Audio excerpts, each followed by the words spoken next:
Day 2 of rebuilding myself in 100 days. ಎಲ್ರಿಗೂ ನಮಸ್ಕಾರ. ಬೆಳಗ್ಗೆ 5 ಗಂಟೆಗೆ ಎದ್ದು ತಣ್ಣೀರಲ್ಲಿ ತಲೆ ಸ್ನಾನ ಮಾಡಿಕೊಂಡು ಜಿಮ್ಗೆ ರೆಡಿಯಾಗಿ ಹೊರಟೆ. ನಿನ್ನೆ ನಾನು ವಾಟರ್ ಬಾಟಲ್ ಮರ್ತೋಗಿದ್ದೆ. ಸೊ ಇವತ್ತು ನೆನಪು ಮಾಡಿಕೊಂಡು ನಾನು ವಾಟರ್ ಬಾಟಲ್ ನ ಕ್ಯಾರಿ ಮಾಡಬೇಕು ಅಂತ ಹೇಳಿ ಕ್ಯಾರಿ ಮಾಡಿದೆ. ರೀಬಿಲ್ಡಿಂಗ್ ಮೈಸೆಲ್ಫ್ ಅಂತಂದ್ರೆ ನಾನು ಬರೀ ಬಾಡಿ ಬಿಲ್ಡ್ ಮಾಡೋದು ಅಥವಾ ಡಯಟ್ ನ ಫಾಲೋ ಮಾಡೋದು ಒಂದೇ ಅಲ್ಲ, ನನ್ನ ಮೈಂಡ್ ಸೆಟ್ ನ, ನನ್ನ ಲೈಫ್ ಸ್ಟೈಲ್ ನ ಎಲ್ಲದನ್ನು ಚೇಂಜ್ ಮಾಡ್ಕೋಬೇಕು ಅಂತ ಡಿಸೈಡ್ ಮಾಡಿದ್ದು. ಮತ್ತೆ ಜಿಮ್ ಅಲ್ಲಿ 1.5 hour ವರ್ಕೌಟ್ ಮಾಡಿ ಕಾರ್ಡಿಯೋ ಮುಗಿಸ್ಕೊಂಡು ಸ್ವಲ್ಪ ಸುಸ್ತಾಗಿತ್ತು. ಬಿಕಾಸ್ ಸುಮಾರು ವರ್ಷಗಳಾದ್ಮೇಲೆ ನಾನು ಜಿಮ್ಗೆ ಹೋಗಿದ್ದಲ್ಲ. ಜಿಮ್ಗೆ ಹೋಗೋರು 4 to 5 ಲೀಟರ್ಸ್ ನೀರ್ ತಗೊಂಡ್ರೆ ತುಂಬಾ ಒಳ್ಳೇದು. ಅಂಡ್ ರೆಸ್ಟ್ ಮಾಡೋದು ಕೂಡ ತುಂಬಾ ಮುಖ್ಯ. ಅದಾದ್ಮೇಲೆ ನಾನು 6 ಮೊಟ್ಟೆಗಳಿಂದ 2 ಆಮ್ಲೆಟ್ ಮಾಡ್ಕೊಂಡು ಅದ್ರ ಜೊತೆ ಒಂದ್ ಸ್ವಲ್ಪ ಬ್ರೆಡ್ ನ ತಗೊಂಡು ನನ್ನ ಬ್ರೇಕ್ಫಾಸ್ಟ್ ನ ಮುಗಿಸ್ಕೊಂಡೆ. 11 ಗಂಟೆಗೆ ಒಂದು ಗ್ರೀಕ್ ಯೋಗರ್ಟ್ ನ ತಗೊಂಡೆ.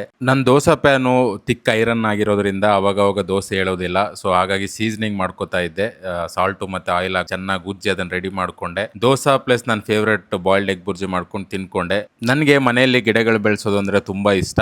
ಸೊ ಸುಮಾರು ದಿನ ಆದ್ಮೇಲೆ ಹೋಗಿರೋ ಎಲೆಗಳನ್ನೆಲ್ಲ ಕ್ಲೀನ್ ಮಾಡಿ ಅದನ್ನೆಲ್ಲ ಸೆಟ್ ಮಾಡ್ಕೊಂಡೆ. ಅದಾದ್ಮೇಲೆ ಮನೆಯಲ್ಲಿ ಒಂದ್ ಸ್ವಲ್ಪ ಕ್ಲೀನಿಂಗ್ ಇತ್ತು, ನೀಟಾಗಿ ಮನೇನು ಒಂದ್ ಸ್ವಲ್ಪ ಕ್ಲೀನ್ ಮಾಡ್ಕೊಂಡು ನೈಟ್ ಡಿನ್ನರ್ಗೆ 6 ಗಂಟೆಗೆ ಡಿನ್ನರ್ಗೆ ನಾನು 2 ಚಪಾತಿ ಮತ್ತೆ 6 ಮೊಟ್ಟೆನ ಹಾಕೊಂಡು ಒಂಥರ ರೋಲ್ ಮಾಡ್ಕೊಳ್ಳೋಣ ಅಂತ ಹೇಳಿ ಸಿಂಪಲ್ ಆಗಿ ಏನೇನ್ ತರಕಾರಿ ಇತ್ತು ಅದರಿಂದಾನೇ ಒಂದ್ ಸ್ವಲ್ಪ ರೋಲ್ ಮಾಡ್ಕೊಂಡೆ. ಇದು ಫುಲ್ ಮೀಲ್ ನ ಕೊಡುತ್ತೆ. ಊಟ ಮುಗಿಸ್ಕೊಂಡು 1 hour ವಾಕಿಂಗ್ ಮುಗಿಸ್ಕೊಂಡೆ. ನನ್ನ ರಿಮೈನಿಂಗ್ ಡೇಸ್ ನ ನೀವು ನೋಡ್ಬೇಕು ಅಂತಂದ್ರೆ ನಾನು ಫಾಲೋ ಮಾಡ್ಕೊಳ್ಳಿ. ಇನ್ನು ರಿಮೈನಿಂಗ್ 98 ಡೇಸ್ ಇದೆ. ಗೋಲ್ ನ ಅಚೀವ್ ಮಾಡೋಣ.